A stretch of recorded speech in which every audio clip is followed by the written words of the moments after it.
to, right? So if we see that the current trends in construction safety is becoming a value in the industry, right? So we're going to talk today's safety topics. We're going to talk about core safety values and distinguish between values and goals, impacts of injuries to your company, administrative plan development and adoption, right? Safety starts at the top of your company. Bid preparation, how do we account for safety equipment and procedures at the job site? Project required documents and training preparation. Site safety orientation, what to expect when mobilizing to the job site. OSHA compliance, safety inspections, software and processes. Do we know the OSHA code book? Who is doing the safety inspections? How are we implementing them and making corrections, right? These are all important topics to consider. Utility strike prevention. Okay, we have an excavation coming up. How are we going to prevent a utility strike? Housekeeping. Site safety accountability. Who has stop work authority? Who is responsible for working safe on the job site? Injury management. What would happen in the event of an injury?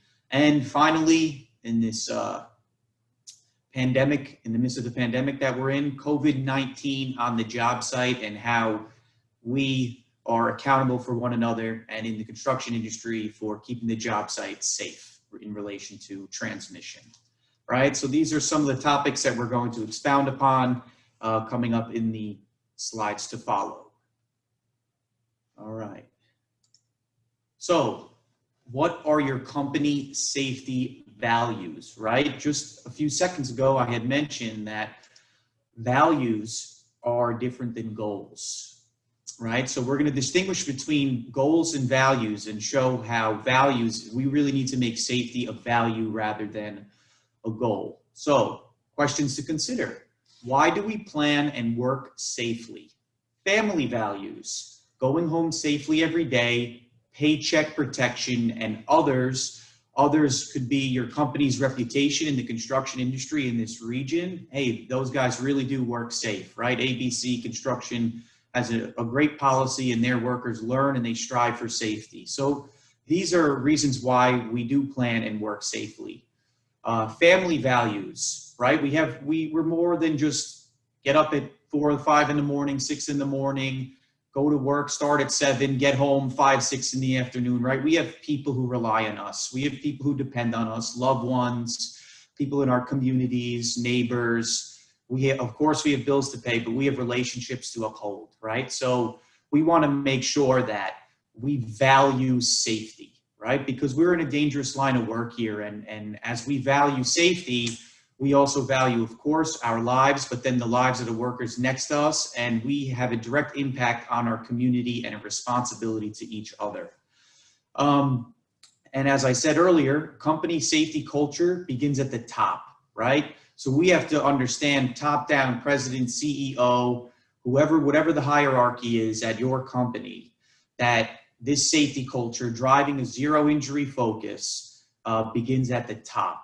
It's not just a couple workers, oh, I have my harness, I have my hard hat, and I'm just trying to get through these 8 hours without an injury. No, the company is to focus on injury prevention and hazard identification, right? And that starts with making safety a value. So we know goals change, but safety values are a permanent mindset.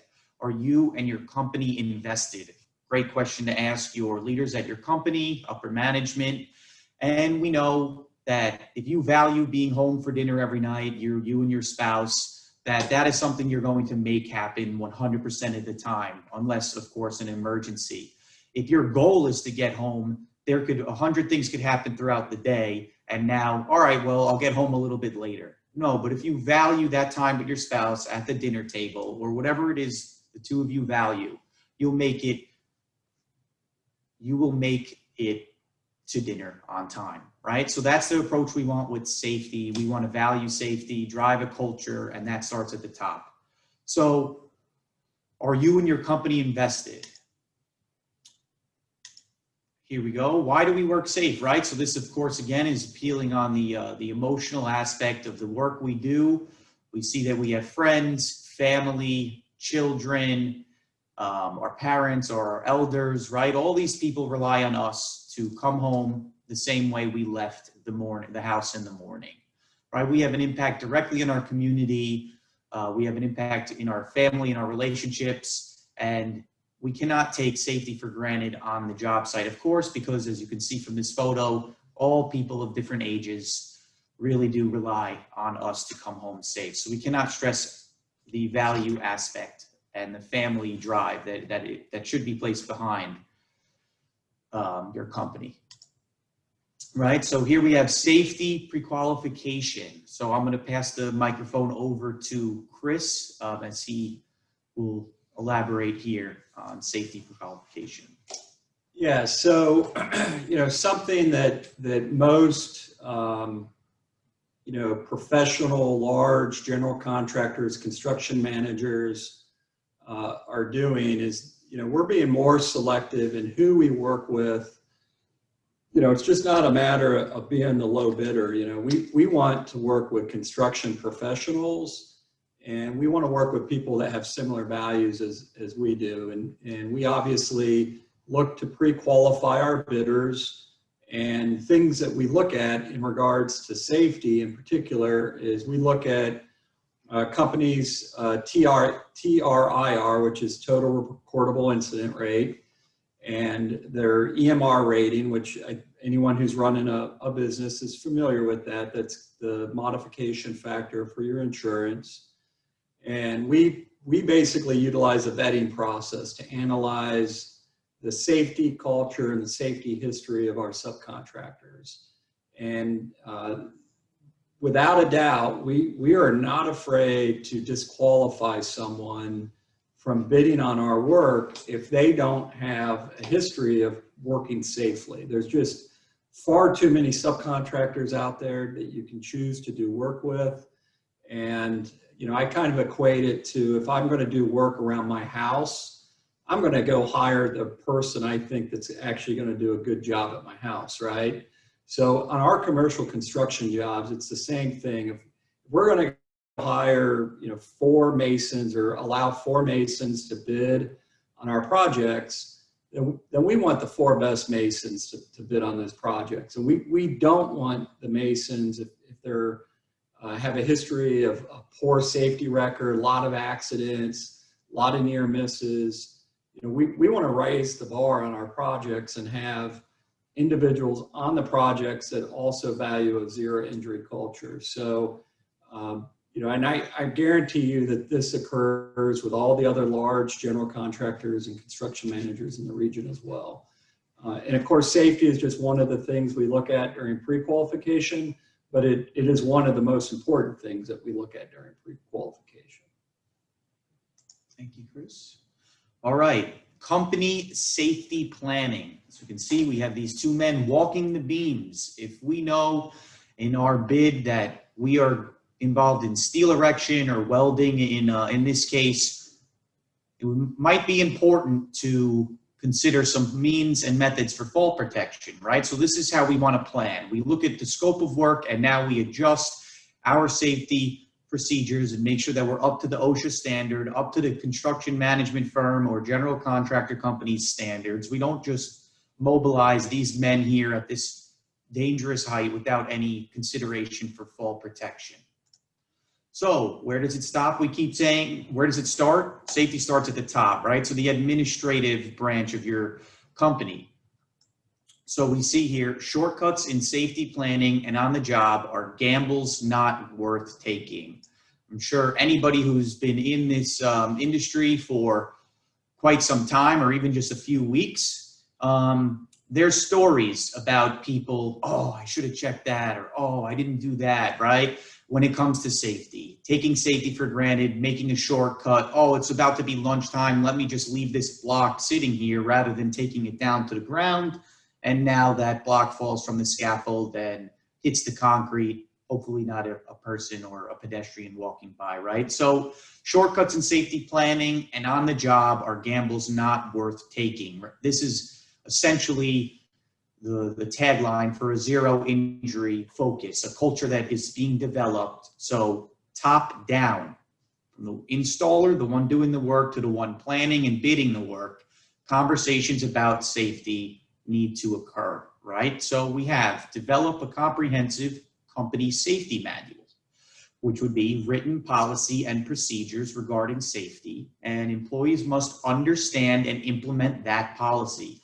And there would be an accountability clause or section in this company safety manual that would spell out what would be the event of consequences or the expectations that the workers are held to in your company to fulfill their roles and responsibilities with relation to safety, right? And now also we must consider recognizing risks and how to implement control measures. What are the risks? What are the greatest risks? What hazards will be out there? If we are a masonry company, is the person who's operating the circular chop saw, is that person trained in the hand and power tools? Do they know how to refill the gas properly? Is there a water delivery system to mitigate the silica and the dust? So we must recognize the risks and how to implement those controlled measures, right? We're trying to avoid mobilizing to the job site with the improper equipment or without considering planning. Something else in the company safety manual to consider: a drug-free workspace, drug testing protocols and procedures. Can't stress this enough on how many industries, if you look at the statistics, if you look at the statistics that injuries are related to drug use, right? If someone gets injured and now they go to the ER, urgent care now, or a hospital, would have you, even first aid, and it comes back that they popped for a drug test, right? So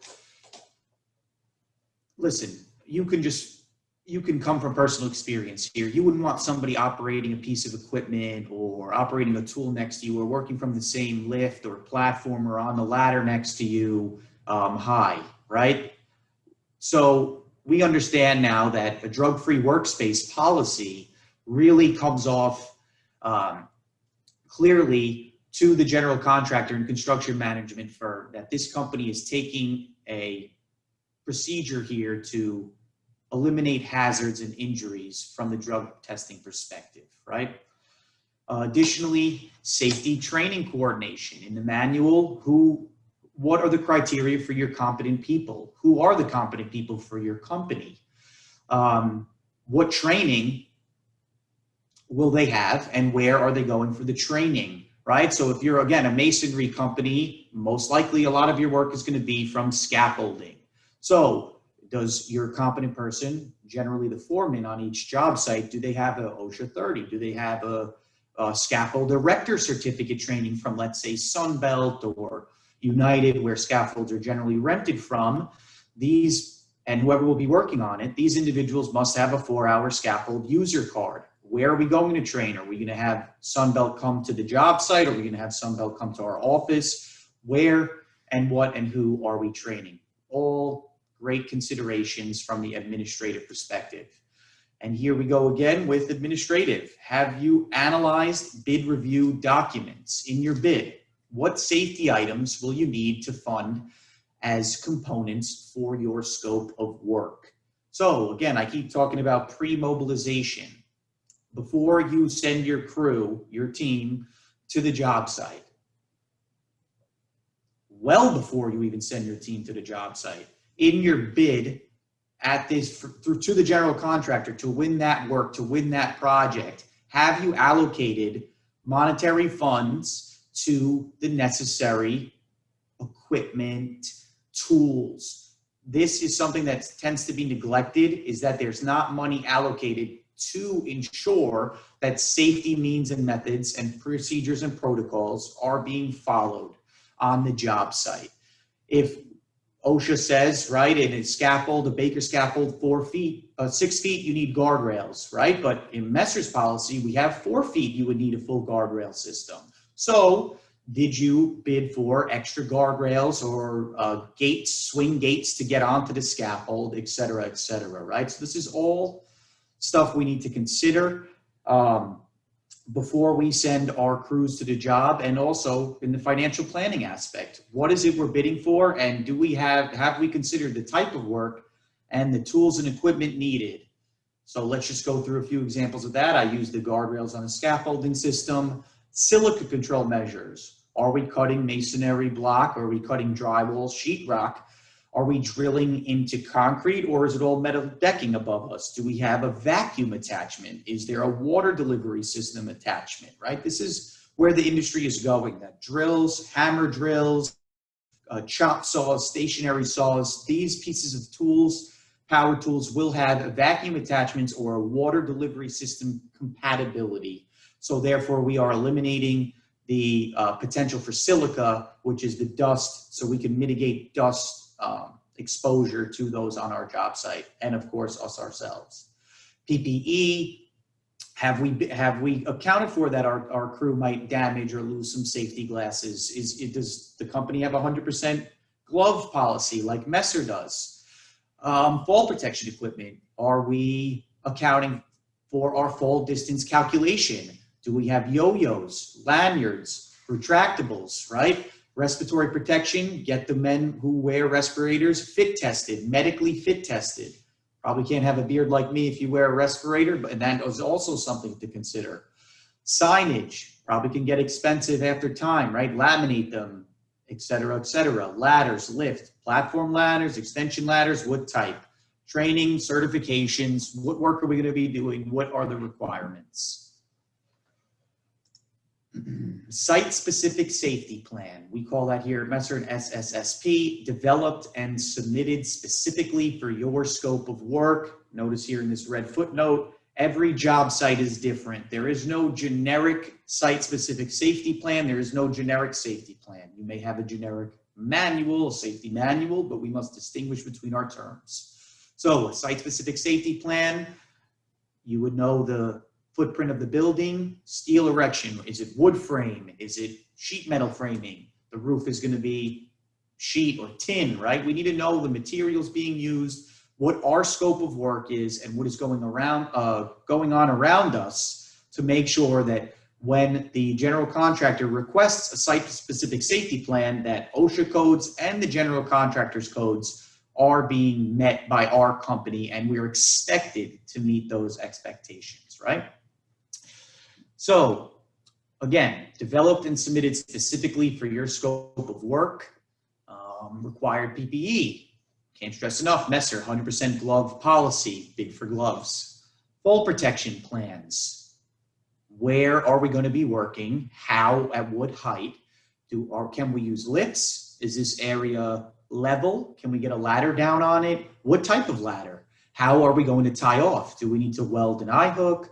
Or simply, is there steel above us that we can tie off to? Do we have to drill an anchor point, right? 5,000 pound rated according to OSHA standards, silica control plans, vacuum or water delivery, right? Overhead protection plan. We're in a lift, people are below us. How are we protecting them? The site might say, well, you need a controlled access zone. Other companies might say cones would suffice. So we need to know specifically what the general contractor or management firm, construction firm is requiring of us so that we may bring this material to the site, and in our pre-construction safety meetings, we can account for it and plan for it ahead of time. Day of safety planning tends to not be the most effective. Traffic control, are we in a live area? Is there foot traffic, street traffic? Is there a loading dock that has other trucks that aren't there for construction to drop off deliveries? How do we coordinate that?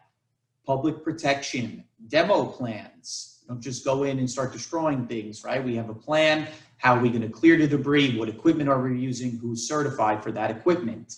Logistics, coordination, of course, again. Emergency action plan. Where on this specific location, these coordinates, do we meet in the event of an emergency? Could be a natural disaster, could be an active shooter, etc.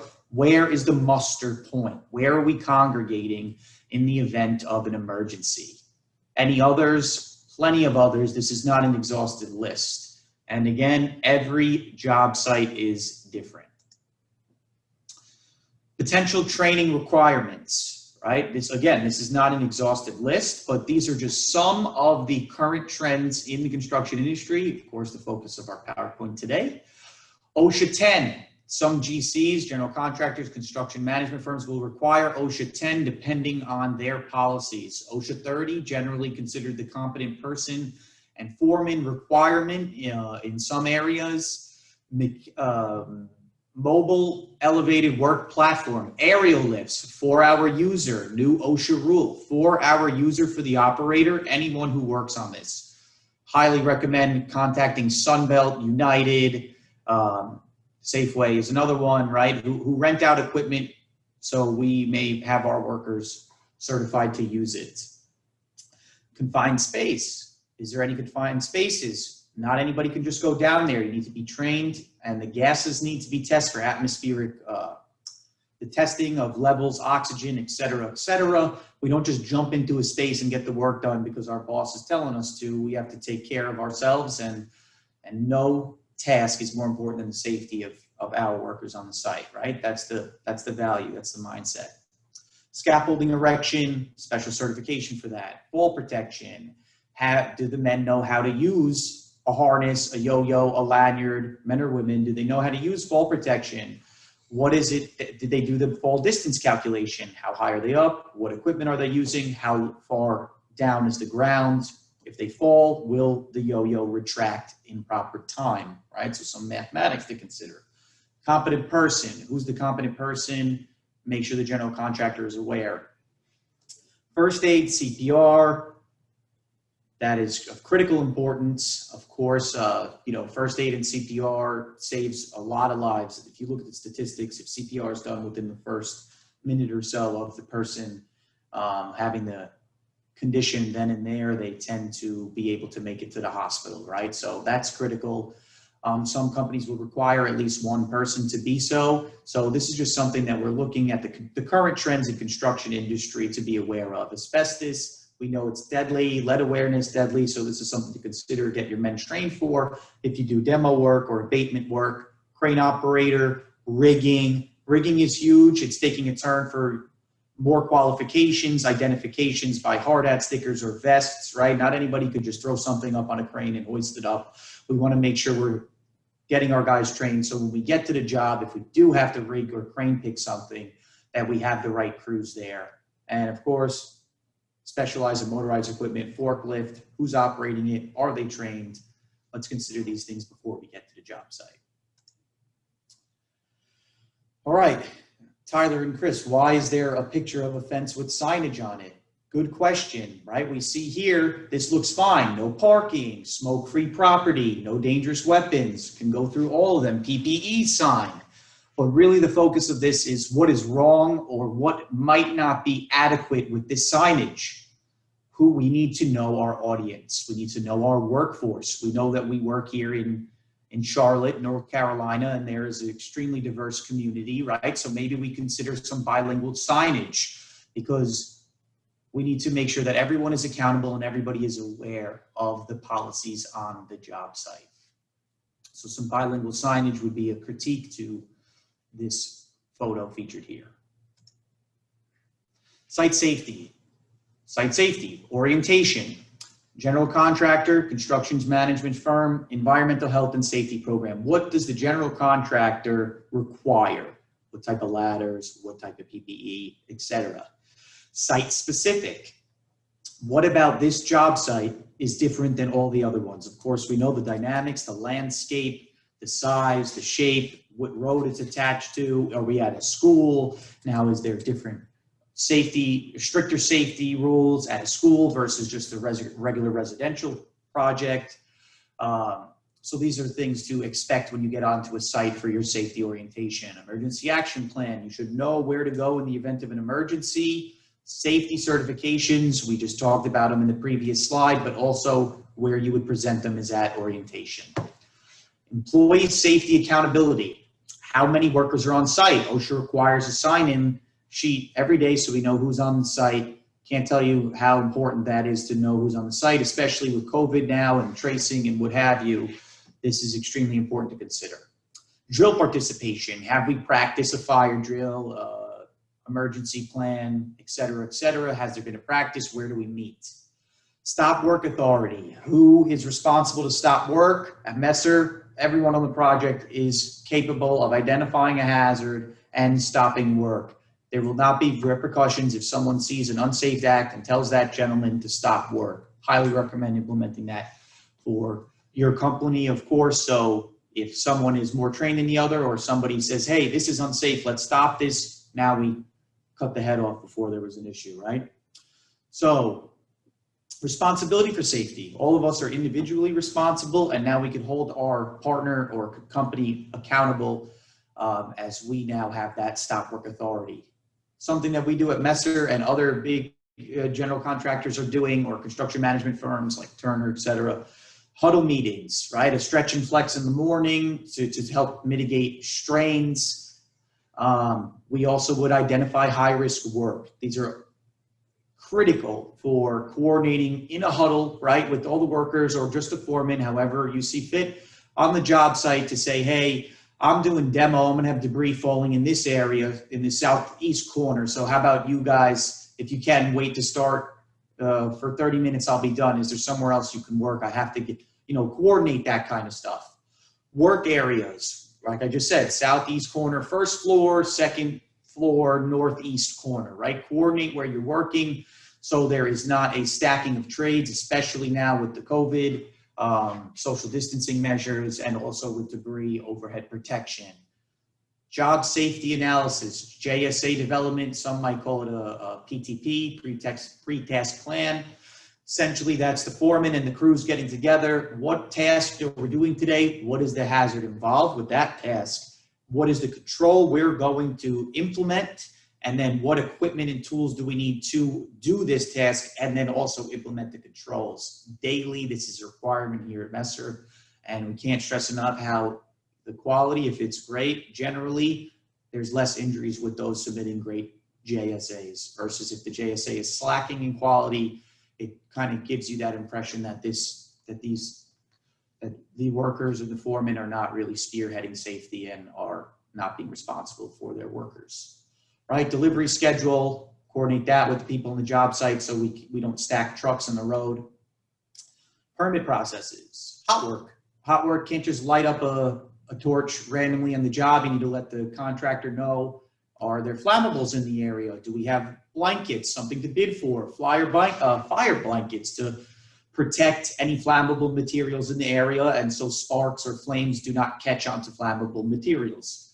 Ground penetration, are we drilling a hole in a concrete slab or a metal deck above? What do we need to look out for in that procedure? Demolition, same kind of scenario with falling debris and maybe utilities. Core drill, saw cutting, right? These are all permitted processes that we see and that involve site safety and generally would be spelled out in the orientation. So can't stress enough, going for orientation first thing in the morning. OSHA compliance and safety inspections. Right here, OSHA 29, CFR 1926. That is the rule book. You'll hear safety people and your company refer to it all the time, I imagine. OSHA 29, CFR 1926. Construction Industry Regulatory Safety Codes. OSHA is the federal body of construction safety, right? We want to make sure we're up to code. If they come onto site, there are heavy, heavy, heavy fines for being out of code and in violation. And now they're even levying individual fines because they expect the workers to be accountable. So what do? We make safety a value, zero injury focus, develop the culture top down, and now we should have a OSHA compliant job site. Safety inspections. How are we reflecting that we have done safety inspections? Who does them? Is it the foreman? Do you say, hey, second in command, right? The deputy foreman, generally referred to as, can you go around our site today and check out what's going on? Is there anything unsafe? How can we get that solved? And who has the stop work authority? Like we said here at Messer, all those on the job have the authority to stop work, to identify an unsafe condition and prevent an injury, even if it's a minor one, to a fatality. Stop that work. Stop and think, as this little photo says here. Managing safety violations. There's an immediate life hazard. possibly implement in your company. If someone is neglecting safety to a negligent degree, how are we going to, what are the ramifications and consequences for that individual for putting themselves at risk of a fatality, right? So somebody working at an elevated platform without fall protection who can easily fall, let's say, from a roof. That would be messer of safety foresight. That individual would be sent home for the rest of the day and would have to give a safety speech on fall protection the following day in front of the crews who were involved. Now, managing safety violations for something less significant but still significant, we would want to address them within 24 hours, right? Close out the issues that you see. Don't leave them for the next day. If it's housekeeping, trash could pile up. A trip hazard can get moved from one area to another. Let's close it out so it's not being spread around the job site. And let's document the correction so now we know, hey, this was this, and now it's not looking like that anymore. Our job site is getting safer every day. Utility strike prevention starts with proper planning, right? We don't just start bringing a backhoe onto the site and just dig up this area because we have to get a pipe down underground. No, we need a permit for excavation, coring or penetrations. What type of excavation? Are we using a backhoe with a full-size bucket, a smaller bucket? What's the depth of the dig? Are we making a trench? Now, do we have a ladder in the trench, right? Start with proper planning. We need permits to be authorized to dig up these areas for excavation. The general contractor would then review the permit, and to be safe, call 811, right? This is a service who would come out to the site to survey the area and indeed check that there are no gas lines, electrical mains, water mains, whatever's buried under that soil, that it has been identified, or they might have a list of what is there, right? So call 811. Private locate service, maybe consider calling a company that does ground penetrating radar or that does x-rays of the ground to identify anything that is under there, a pre-existing condition. Marking and remarking. Hand dig first. Consider using some shovels. If you have an idea where the utility is, use a shovel, dig to it, mark it with red spray paint, yellow spray paint, whatever coating system you got. Mark it with a flag, maybe, hey, this is a gas main right here. Let's consider that. And we know that we need at X amount of feet from that main now to ensure our safety conditions.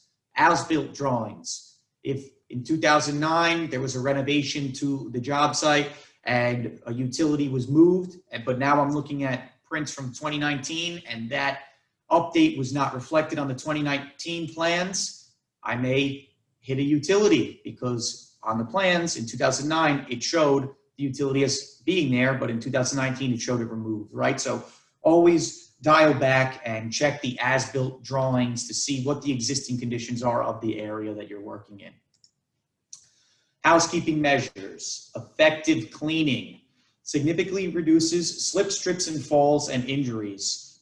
This is something, this significantly is bolded and underlined for a reason. If we have a nothing hits the ground policy and our company buys into it, then there would be logically less trips, and less falls. Garbage piles up, old thread rod, old 2x4s, material wrapping, plastic, water bottles in the heat, food wrappers after lunchtime. All this is preventable if we buy into it, right? This culture that has to be developed top down. Hey, ABC Construction, nothing hits the ground. That's our policy. And now what do? We would supply for continuous and end of day cleanup. That also involves bidding. Hey, in my bid, I know I'm going to need to clean up. It's my responsibility in the contract. Carts, brooms, etc. What do we need to effectively clean up at the end of each day? Again, there's a direct correlation between inadequate housekeeping and incidents and injuries, a direct correlation. Some might even reason a causation. If there's stuff all over the ground, someone slips, oh, look at that. Root cause is because we did not pick up after ourselves, right? So we also need to consider having adequate personnel to sustain a clean site. Safety accountability at the project. Who is accountable? The foreman drives safety for the company. This is why he must be a competent person. Is he bilingual capable, right? Consider the workforce, consider the conditions. He's the one who conducts the daily focus safety inspections, JSA development. Is he getting his crew involved with identifying the hazards and planning around them? Does he mentor safety? Does he make his team feel comfortable when they present an issue to him and it's not, hey, go back to work, don't bring that up, right? We need our foreman to be groomed in a zero injury framework. Responsibility falls to the prime sub, not the general contractor, construction management firm. What about second tier subs, right? So if a company hires another company to do a specific work, that first company is required to communicate the requirements to that other company who is working for them, right?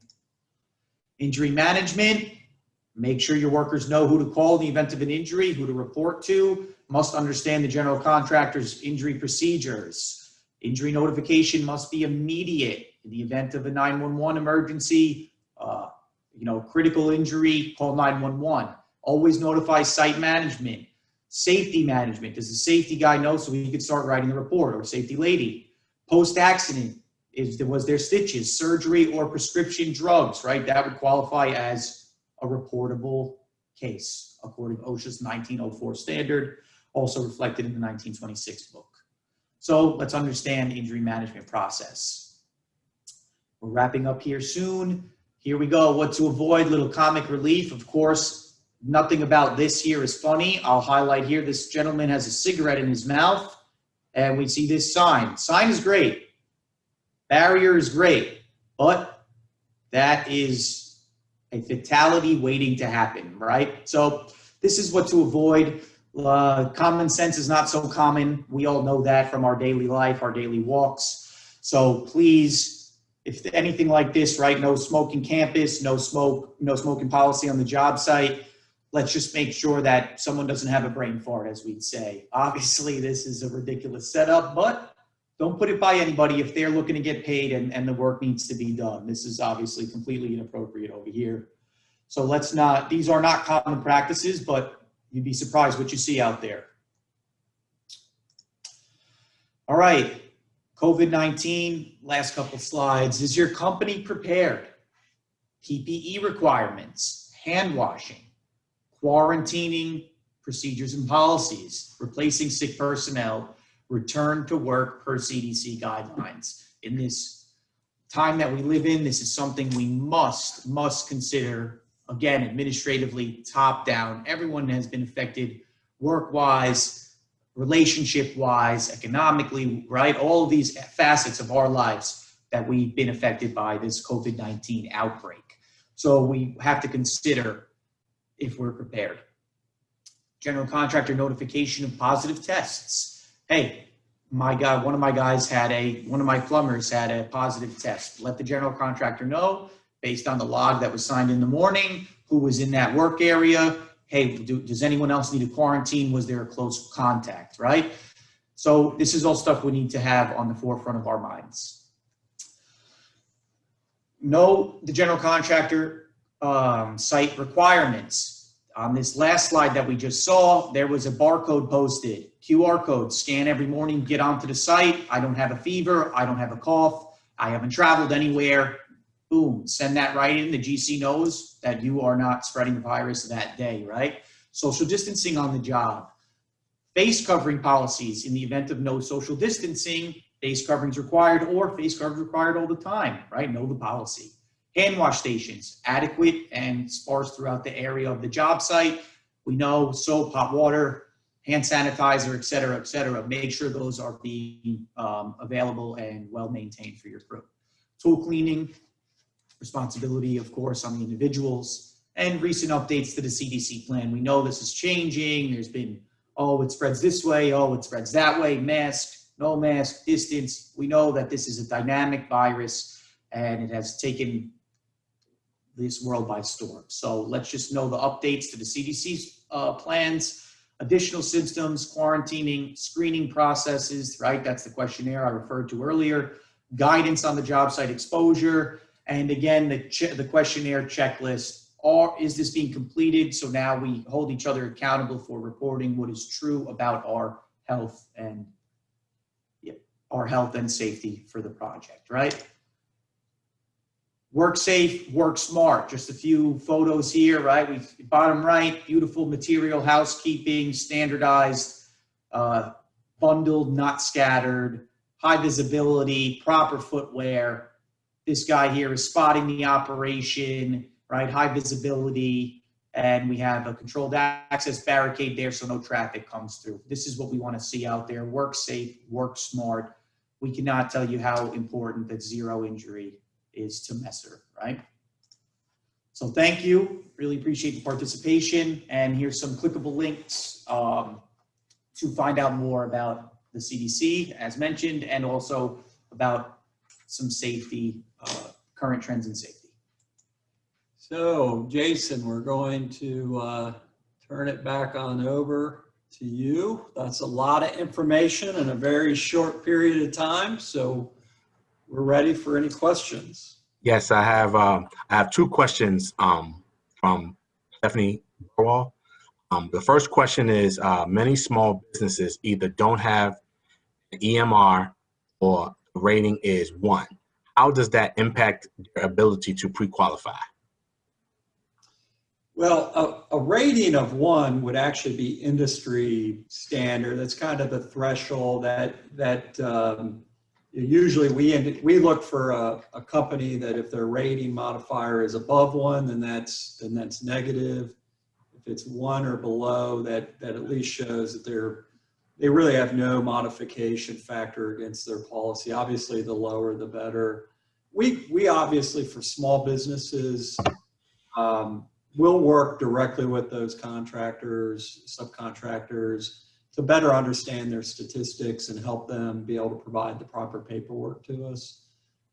If they've got insurance, they should have some form of EMR rating, unless it's a brand new company, in which case, chances are, if it's a brand new company, everybody's got to start somewhere. We can be flexible. We could start them with an appropriate size contract to let them grow as a company, and also at the same time to kind of allow us to try them out and make sure that we're both a fit for each other. I hope that answered it for Stephanie. So there's another question from Stephanie. Does Messer provide assistance with safety plan writing? We do, to a point.